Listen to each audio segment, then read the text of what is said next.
There was a Cascade PBS Elway poll that was conducted July 7th to 11th of this month of 403 registered voters in Washington state.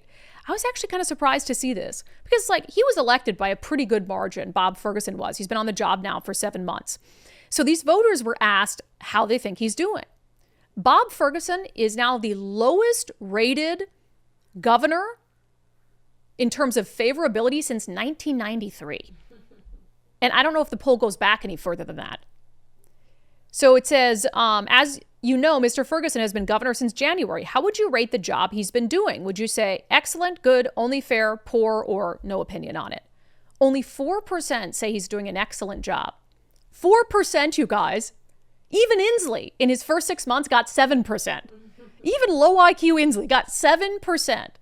Gregoire, who was inarguably a much more competent and better governor than either Inslee or Ferguson, got 12. Same is true for Locke. He got 9. And then you got to go back to 1993. Lowry got 4. And it was on par with that with Bob Ferguson. 28% say Bob Ferguson is doing a good job. 31% say he's doing poor. More people who answered this poll say Bob Ferguson is doing a poor job than a good job. And 22% said he's doing fair. It says, has Ferguson been better or worse than you expected? Or has he been about what you expected? 13% say he's done better. 24% say he's done worse.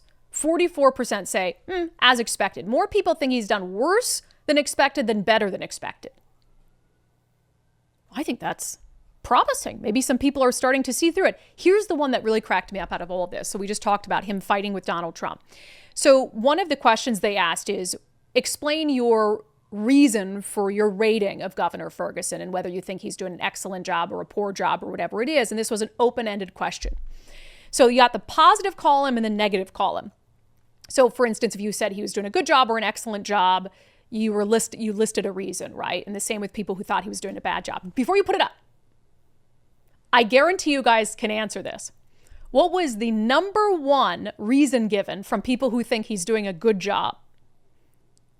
And what was the number one reason given for people who think he's doing a bad job? I guarantee you guys are screaming at your screens. You already know because it's so obvious. I was checking comments to see if they're screaming it. The number one reason why people said he was doing an excellent or good job, he fights with Donald Trump. Mm-hmm. Oh my God, not even anything to do with state politics. 19% said they rated him excellent or good because he fights with Donald Trump. I mean, that is what he did as Attorney General. So I guess they like it that he fights with Donald Trump. All these issues the state is facing, and they think he's doing an excellent job because he fights with Donald Trump. 19%. 12% said he's hardworking. Really? That's the barometer of a good governor? He's hardworking. The negative, 41% had the same reason why they said he was doing a fair or poor job. Very obvious, he raised taxes. And that's a pretty damn good reason to say that a governor is doing a bad job, is he raised taxes, especially after campaigning, saying he was going to be a fiscal hawk. So the people who think he's doing a bad job have a very legitimate reason for thinking so. And the people who think he's doing an excellent job, it's because they hate Donald Trump so much and they are completely lost in their TDS. Absolutely crazy. But you know how much that is killing Bob Ferguson inside today? He has a lower initial approval rating than Jay Inslee. Because he knows. He's much more intelligent than Jay Inslee. Yep. And so here he is, even low IQ Jay had a better initial approval rating. But maybe that's than it. Bob Is Ferguson. that everybody's like, oh, well, he's dumb. So they give him a little grace because he was dumb. He's harmless. He was harmless. He's harmless, but we expect more out of Bob because we know he's smarter than this. Possibly. So that's a nice that gift. Trump thing really it just breaks my heart because it just means that it's going to continue.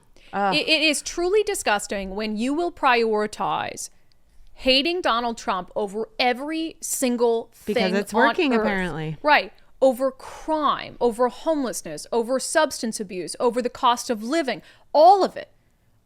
All of these things you're willing to watch get worse and worse and worse and worse and worse and worse and worse. As long as you have someone in the governor's office who hates Donald Trump. You're willing to watch people in filth and squalor and step over them on your way to the baseball game. You're willing to see people at the gas pump who can only afford to put $5 in. You're willing to see people who can't afford to feed their families, who are stuck in traffic for hours on end because our infrastructure is a disaster in this state. You're willing to see all that pain and suffering and poverty, as long as we have someone in the governor's office who hates Donald Trump. And you call yourself a progressive. You think you're empathetic. You think Donald Trump is the evil one. Crazy. That is a mindset I will never understand. I know I had TDS, but at least I simultaneously cared about the issues in this state. And I've been consistent on that going back to mainstream media. I cared about homelessness. I cared about crime. I supported law enforcement. I called out politicians when they were being hypocrites. I could do all of that, and I balanced it somehow with my TDS. And then I got over my TDS, and I still care about all these things. But you have these people who it is a sick brain worm that they're dealing with, this TDS issue, and I don't know what they'll do. They will be lost on this planet when Donald Trump is no longer in office. Absolutely lost. Wild.